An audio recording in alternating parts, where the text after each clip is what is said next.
Jill Rippchen.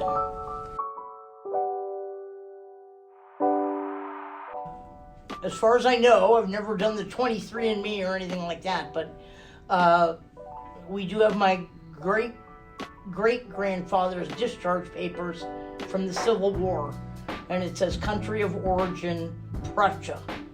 So in those days, Prussia was Poland and Russia together. So Prussia. And but my grandmother, who lived till 102, always said we were German. So I guess the original Rippchens were from the German, kind of the German-Polish part of, you know what I'm saying, of Europe. Yeah. So I would say German.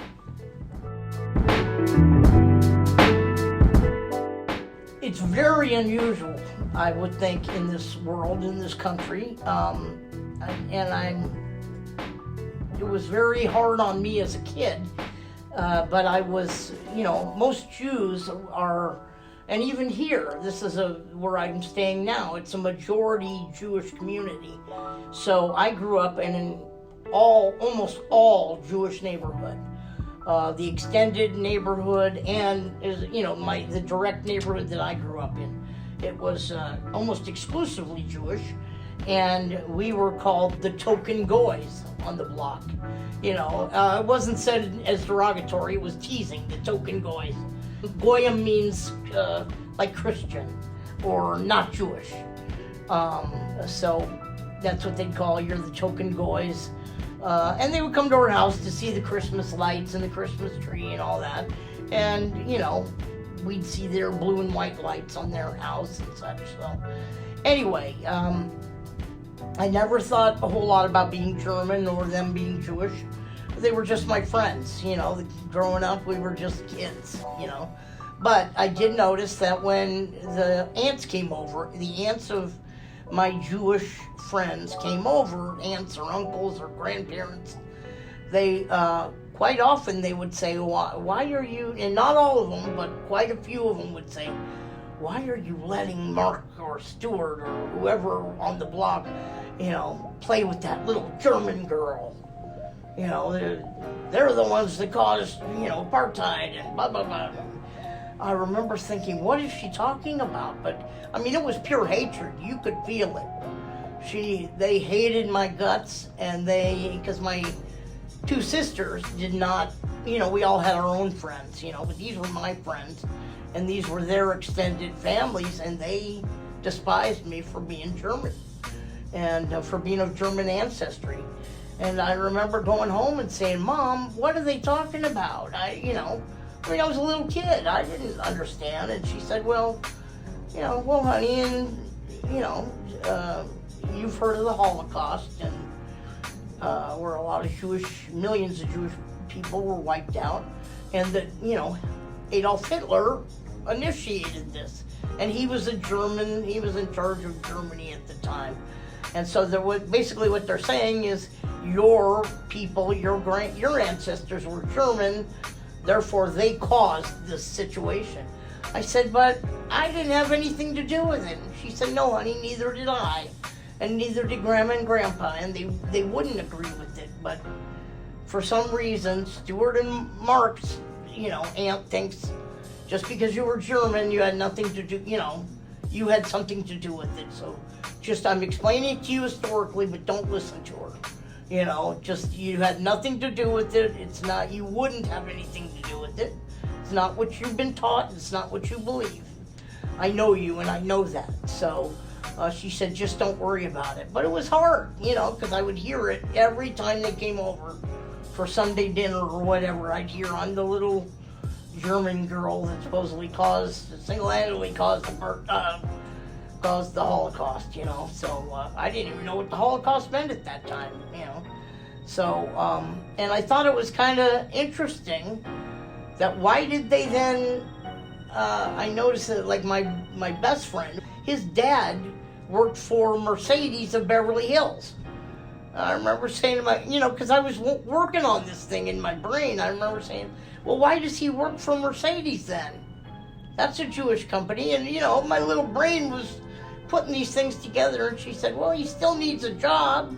and maybe that was a good job, and she could, really what she was saying is, you're right, that's hypocrisy, but anyway, don't you worry about it. You did nothing wrong. You didn't provoke this, but that's why they're saying it. So it was difficult growing up, because they would say it. They would come over almost every weekend, and I'd have to hear it almost every weekend. And then they'd try and get me to do things for them, like sew on button. They'd bring over buttons and things, and needle and thread, and say, "Here, you sew this back on for me." What? And it was almost like they were trying to get me to do things to make up for what my people had done to them or something. And it was the weirdest thing. I remember going home and saying, "Mom, do I have to sew these buttons on?" Absolutely not. And she was trying to defend me without putting them down. She didn't want to say, "Look, these people are being ridiculous," but she was pissed. You could see she was upset with the way they were treating me.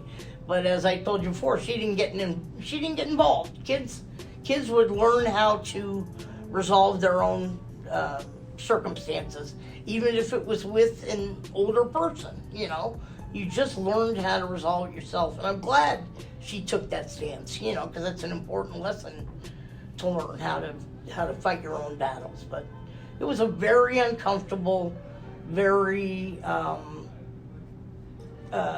long-term problem in my youth. Just like anybody else who has been put down and repeatedly called negative names. I was called kraut, and this, I didn't even know what that meant, but I was called a bunch of negative names, and I could hear them. They would be talking, and I could hear them. And so I started to know that, they're just putting me down. Every weekend, it's like, let's put down Jill. And I stopped wanting to be around them when the aunts and those people were there. And I did stop going around there. I'd say, if you guys want to play, I'll be in the park. I wouldn't go anywhere where they could see me. It wasn't, I want to say it's reverse racism, but it wasn't, because any racism is just racism. I don't think they thought they were being overboard by telling it to a little kid, or by, they didn't get it that you didn't like it when people did it to the Jews, but now you're doing it to the Germans, people that had nothing to do with it. So anyway, it was hard on a little kid, and but I got through it. I got over it, but it still affects me. I mean, it's like, I don't mean in a dramatic way, but sometimes when I'll think of the childhood hurts, that we all have. What do you remember from your childhood that, that's one of them that hurt? It did. I can't deny it. So anyway, do I bring it up to other Jewish people? No. I mean, they don't need to know. And I don't think about it hardly ever, but it was not something that anyone should ever do to anybody, of any ethnicity. It's just wrong. I think mine was an unusual experience. I really do. I haven't heard anybody else bring that up. But to be a German person in an all Jewish neighborhood was an unusual circumstance. It just was. So, I don't know how it's changed over time. I'd like to think whatever animosity Germans felt towards Jews in the old days, if there was, the regular, everyday German person. Because we know there's still people that the Germans that fought in the Holocaust against the Jews.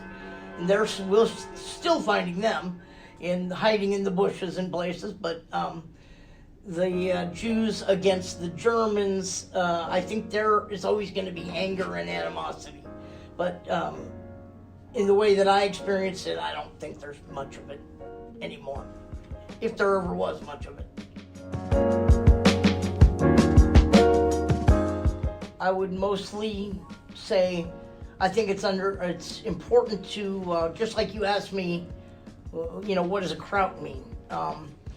To try to the best of your ability, and it's easier today with computers, try to come to an understanding of what the terms that they're using mean, where that dislike or hatred might have originated from, To try and come to a general understanding of what's going on and why they feel that way. I really think that helps both sides.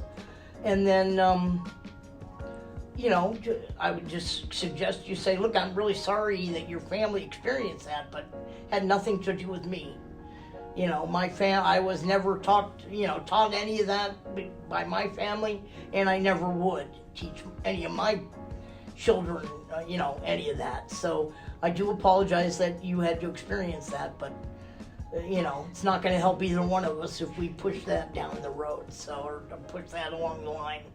It just wasn't, let's keep it an unfortunate singular activity of some ignorant people. So something like that. Try and end it there and not have it keep going on.